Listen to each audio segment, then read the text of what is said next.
I love you. Those are three little words that we always focus on in a relationship. It's like a goal. We're waiting for somebody to say, I love you. Or in a friendship or from family. It's like I love you equals approval or acceptance in some way.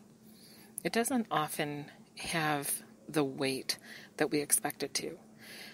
Meaning, once we hear those words, it's not like, ooh, fireworks went off and everything's great and everything's grand and we don't have to worry about anything again. It's not always like that. And I have a theory. My theory is that, we're really ultimately not waiting to hear, I love you. We're waiting to feel accepted. We're waiting to feel understood. So if you think back, when was the last time that you felt an I love you as completely genuine and fulfilling you in the way that you hoped it would? It might take a while to think about that. To think back to when you really felt what you expected to feel.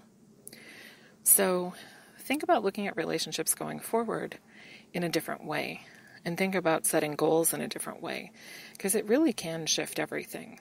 It can bring you back into a feeling of being in control as you look for those pieces of the puzzle in someone.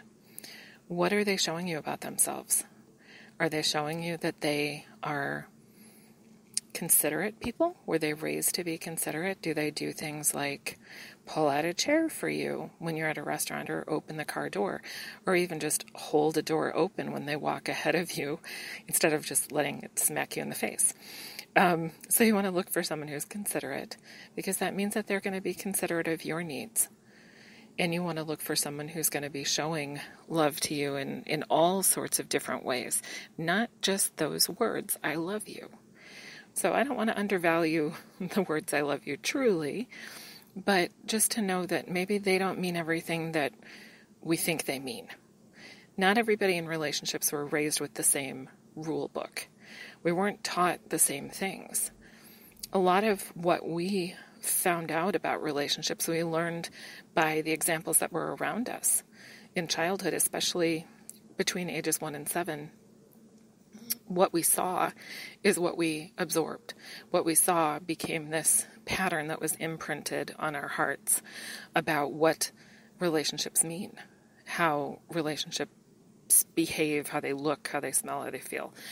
So if you were in a situation where there were rough relationships and fighting and discord in your home as a child, you come into life with a blueprint of expecting that relationships equal discord.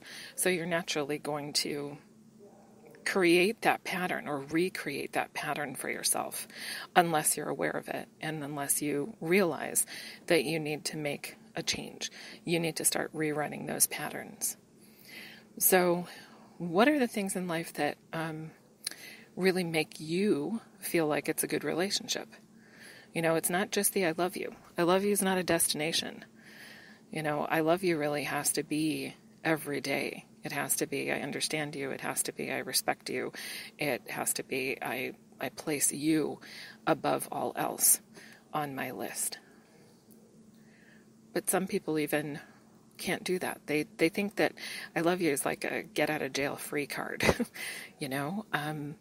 So pay attention to your patterns and start creating a list of the things that really have value for you in relationships. This, I swear, is going to help you.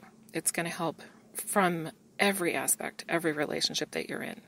Because a lot of times we walk around with this list of expectations in our heads, in our hearts, and then people just fail left and right because they don't actually know what we're expecting.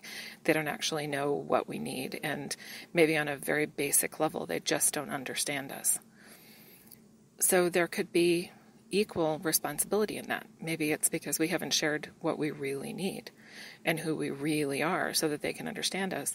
Or maybe it's that they are just coming to the relationship with their pattern.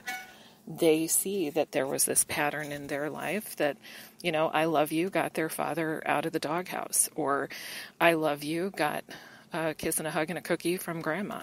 Whatever it is, they may just be coming in with that pattern or that expectation. So, communication in relationships. Talk about what you need. Talk about who you really are. Don't hide from yourself. Don't hide behind your phone and wait for somebody else to text you because you think that it's their job to text you first. Actually talk. Actually have a conversation. So there are lots of ways that I help people in relationships. People do come to me with specific questions about the other person and when things are going to happen, wanting time frames and things like that. But also, I help people by uncovering the patterns that have been there, how to rewrite those patterns, and how to change the trajectory of your life. So that's ultimately the work that I love doing. So hopefully today has sparked a little thinking for you. So think about, are you letting people understand you? Are you letting people see the real you? And what does I love you mean to you? Because I would much rather be understood, appreciated, and respected rather than just hearing the words I love you.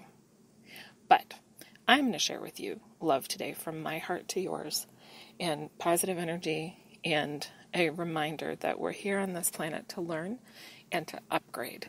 Everything is about upgrading. You don't want to stay the same person that you were yesterday because that's no fun. Life is supposed to get bigger and better all the time. So expand, get bigger and better. Find yourself, understand yourself, and then share that with other people so that they can give back to you at your level. Have a great day.